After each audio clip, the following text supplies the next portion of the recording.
Sárikájét, hol van az a kis nyújtó deszka? Ezen mit vártatok csillagon? Nézd már!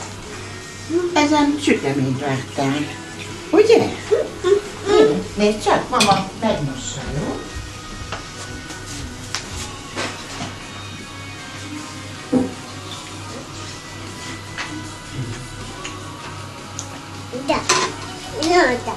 Nyújtod? Így csinálja?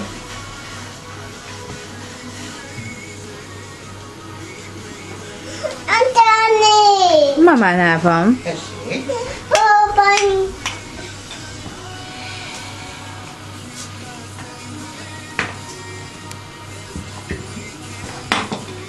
Nyújtsad. De nem. Adján, ezt így kicsit felhúzzuk itt. Úgy. Kicsit nyúljál bele a lisztbe, vegyük ki belőle és szórd ide a deszkára. Még egy kicsit többet. Ez volt a film Sunrise Avenue, a 2011-es Hollywood hegyei után a Twenty First Century Orchestra-val De miért türelemben, mert ez nagy türelem kérdése a süteménykészítés. Jó? Mindjárt tesz oda egy kis tésztát. Nem ér még a fánkat. Hát félsél van. Tessék, tegyél.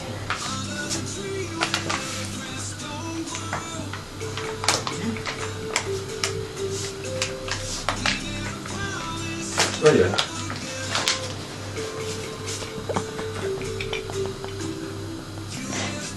Ezt légy szíves így a kis kezeddel gyúrjad. Ezt még nem nyújtjuk, gyúrjuk. Ó, de ügyes vagy. Úgy, meg kell gyúrni. Úgy, gyúrjad még. Nem baj, hogy ragad, mamája is ragad, látod? Úgy, gyúrjad még, össze a liszten. És csak mama segít, összehozzuk a lisztet csomóra, összehúzzuk, és akkor gyúrjad úgy, össze a lisztet. Jaj, de ügyes kislány.